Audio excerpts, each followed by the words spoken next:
Assalamualaikum warahmatullahi wabarakatuh. Senang sekali kembali kita dapat berjumpa dalam kesempatan ini. Saya Bustami Narda tak lupa mendoakan kepada Allah Subhanahu wa taala, Tuhan Yang Maha Esa. Semoga seluruh pemirsa beserta keluarga selalu diberkahi kehidupannya oleh Allah Subhanahu wa taala. Dan semoga kita semuanya selalu diberinya petunjuk ke jalan yang benar. Sahabat BN, pergantian Panglima TNI sekarang ini sudah menjadi pembicaraan bagi publik di negeri ini. Kenapa tidak? Masa jabatan Panglima TNI Jenderal TNI Andika Perkasa sudah hendak berakhir.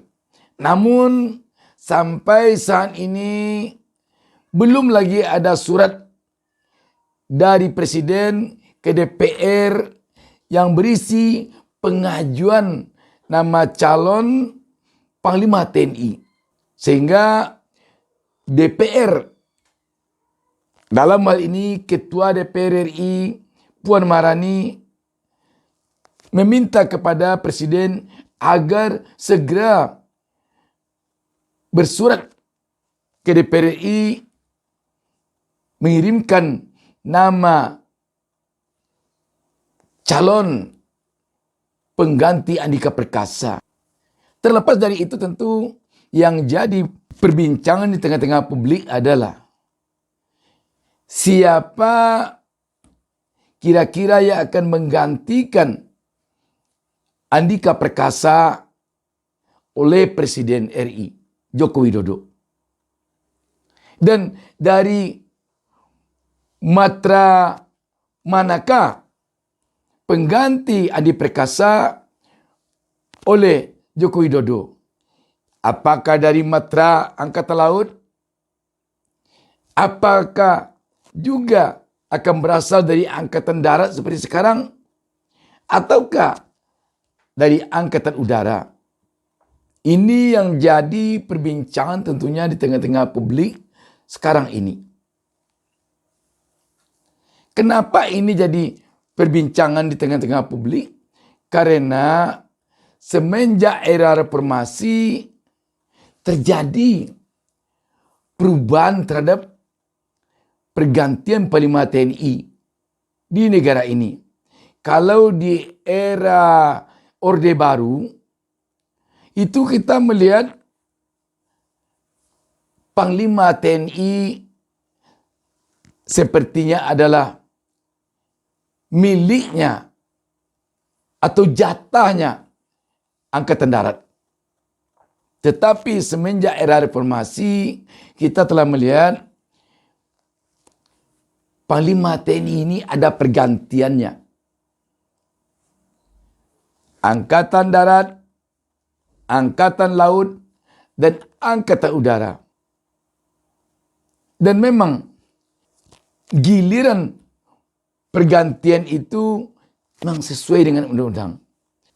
Kalau kita merujuk kepada Undang-Undang Nomor 34 Tahun 2004 tentang TNI, di sana dikatakan sesuai dengan pasal 13 ayat 4 disebutkan bahwa Panglima dapat dijabat secara bergantian oleh perwira tinggi aktif dari tiap-tiap angkatan yang sedang atau pernah menjabat sebagai kepala staf angkatan. Jadi ini sepertinya ada peluang untuk bergantian antara angkatan. Angkatan Laut, Angkatan Udara, Angkatan Darat. Memang di sini dikatakan bukan harus, bukan wajib, tetapi dapat. Tetapi kata dapat di sini menunjukkan bahwa tidak hanya satu angkatan saja yang boleh menjadi Panglima TNI. Tetapi bisa bergilir atau bergantian dari setiap angkatan. Dengan demikian, kalau kita mengacu kepada isi kampanye dari Presiden Jokowi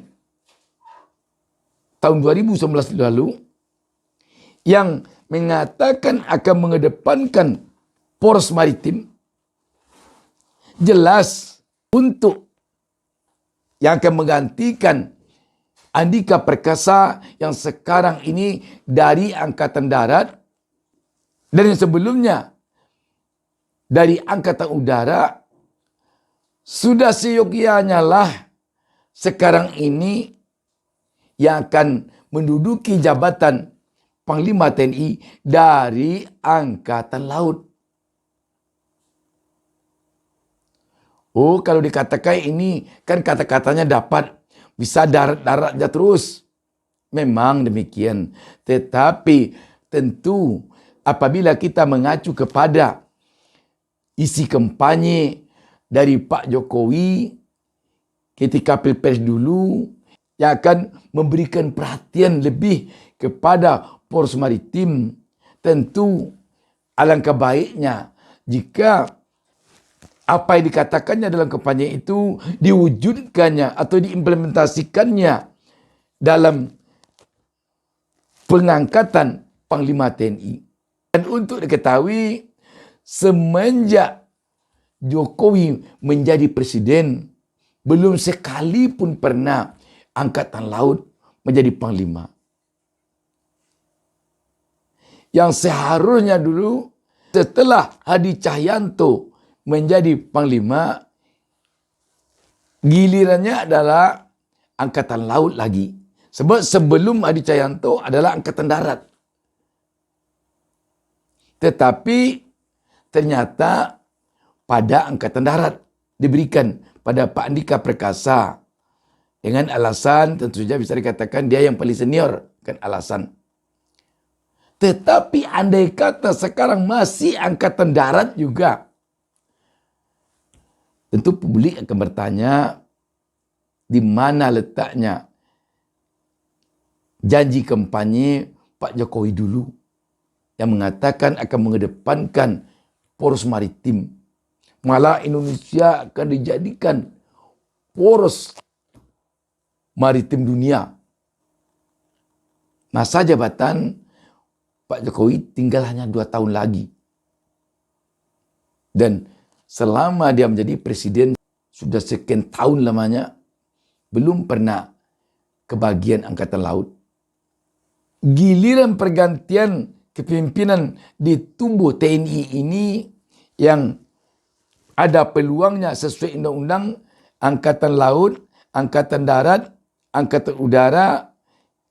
Ini merupakan keinginan untuk menyetarakan ketiga angkatan tersebut. Sehingga tidak ada satu angkatan pun yang merasa dialah angkatan yang paling tinggi. Tetapi setara. Sebab ketiga angkatan itu sama-sama penting untuk negara dan bangsa ini. Angkatan Udara, Angkatan Laut, Angkatan Darat, semuanya sama pentingnya. Tidak ada yang lebih penting. Yang tidak ada pula yang kurang penting. Sama pentingnya. Itulah sebenarnya inti dari munculnya pasal 13 ayat 4 Undang-Undang nomor 34 tahun 2004 ini. Sehingga setara. Tidak ada yang merasa lebih. Tidak seperti di era Orde Baru. Semuanya satu angkatan. Terus itu saja. Di era reformasi, kita ingin ketiga angkatan itu dilihat oleh publik, dirasakan oleh rakyat adalah sama kedudukannya, sama pentingnya. Dan jika sempat pengganti Andika masih dari Angkatan Darat, rakyat tentu ada nanti yang berpikir bahwa Pak Jokowi meniru era Orde Baru, menganak emaskan salah satu angkatan. Kalau ini yang terjadi, tentu nanti akan membuat legasi Pak Jokowi khusus untuk dunia TNI setelah dia nanti tidak menjabat lagi akan menjadi catatan dalam sejarah kepimpinan Pak Jokowi. Yang tentu saja catatannya kurang baik. Rakyat tidak dalam rangka mengurangi hak prerogatif presiden. Tetapi rakyat tentu hanya menginginkan ada keadilan dari ketiga angkatan ini untuk menduduki jabatan panglima ini. Rakyat akan melihat apakah hak prerogatif presiden di dalam pengangkatan Panglima TNI akan kembali diberikannya kepada Angkatan Darat dengan mengangkat Kasat Jenderal Dudung Abdul Rahman, ataukah akan mengangkat Kasal Laksamana Yudo Margono. Ini sekarang yang ditunggu oleh rakyat, yang ditunggu oleh publik, yang ditunggu oleh masyarakat untuk masyarakat menyikapi apakah Presiden Joko Widodo sekarang ini benar-benar ingin menyetarakan ketiga angkatan ini secara proporsional, apakah ada di dalamnya unsur politis. Sebab kalau sudah masuk unsur politis, tidak bisa banyak berbicara tentang hal profesional. Tidak bisa banyak berbicara tentang hal kesetaraan. Yang dibicarakan hanya lagi kepentingan.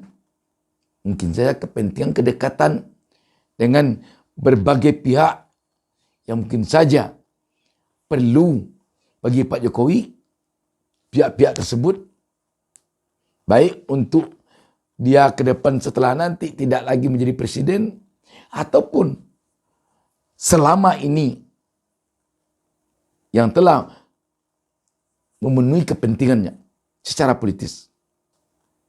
Rakyat sekarang sedang menilai itu. Di mana letaknya janji Pak Jokowi